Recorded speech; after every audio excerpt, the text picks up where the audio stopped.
February 12, 1809, Abraham Lincoln was born. When he was born, there was no fanfare. He was born to Thomas and Nancy Lincoln. His parents were illiterate. He was born into poverty. But right off the bat, he did not allow this to keep him down. The man faced many obstacles, tragedies, and triumphs in his life, more than anybody I've ever seen. But he persevered through it all. When you talk about obstacles, everybody has obstacles. What separates winners from losers is how you overcome those obstacles. An obstacle is not in the path of life. Obstacles are the path of life. And you have to learn how to overcome them. And when tragedy hits, Abraham Lincoln's first tragedy of his life, he had an older sister, Sarah, and a younger brother. The brother was born 2 years younger than him. His younger brother, Thomas, never made it out of infancy.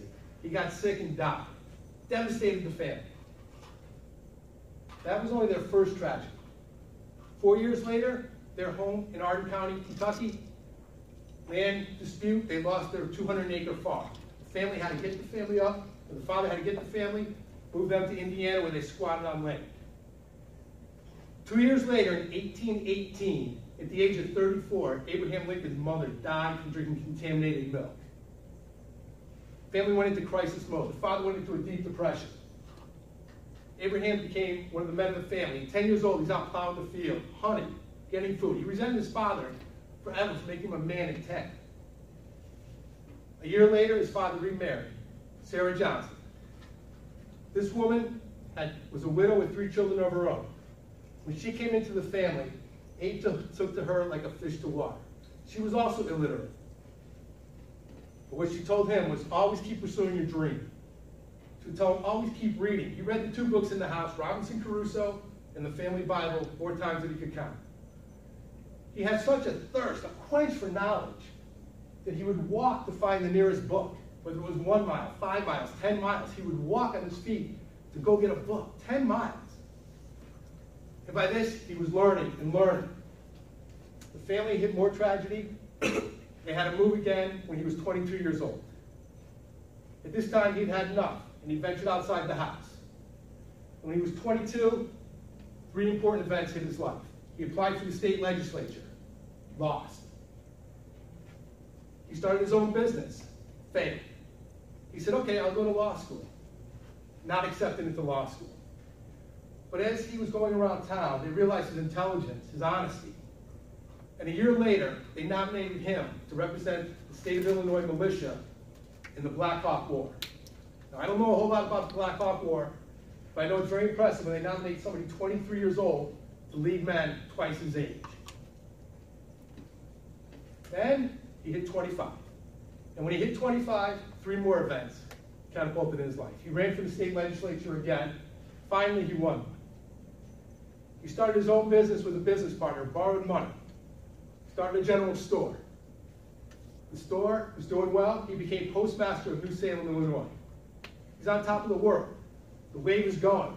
Then the wave crashes right down is the theme of his life. His business partner dies. He has to spend the next 17 years of his life repaying the debt. Exactly. So 2 years later, he rebounds again. He finds the love of his life. No, it's not Mary Todd Lincoln. It was Ann Johnston. He proposed to her. They were in love. She accepted. They set a wedding date. Typhoid fever hit the town. He survived. She did not.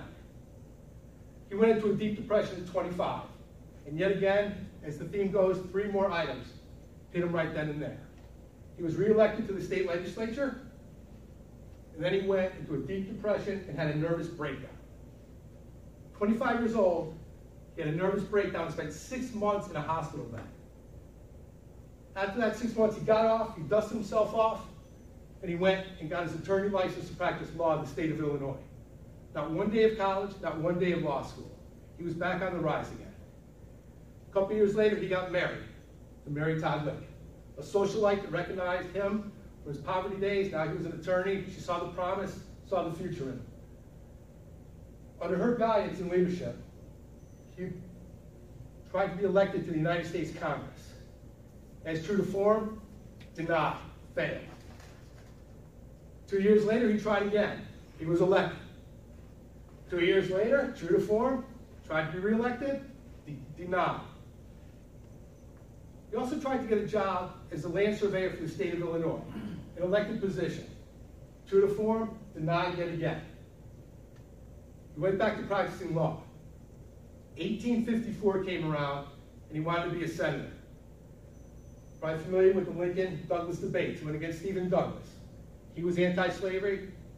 Douglas was pro-slavery. They went to 7 cities within Illinois and debated. You ever hear of Senator Lincoln? No, because he lost the election. But what he did gain was he gained notoriety and a sense of confidence from the people by debating and showing his intelligence. Well, 2 years later, he ran again for vice president nomination of the United States. He lost again. 2 years later, he went for the other Senate seat for Illinois. Lost again. With the notoriety he had, they were pushing him. They saw the future in him. 2 years later, 1860, he was elected president of the United States. And I think we all know how that one worked out. He's in our pocket on the penny. He's on the $5 bill. Some people have Monday off for his honor. He's got a memorial in Washington, D.C. This is a man that could have quit any time in his life. He had 8 failed elections. Numerous businesses have failed. He had family death all around him. His 11-year-old son died when he was in the White House. He had every reason to give up on life, but he didn't. He persevered, and he kept going and going and going. And when he talks about your future and what you can do, we all have to take control and overcome those obstacles. Because the best way to predict your future, as he said, was to create your own future. Let's got this faster.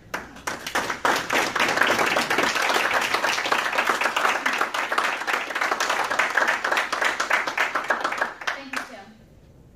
Madam Tyler, please would you go ahead and count down 1 minute. We may have 1 minute of silence while the judges tally their ballots.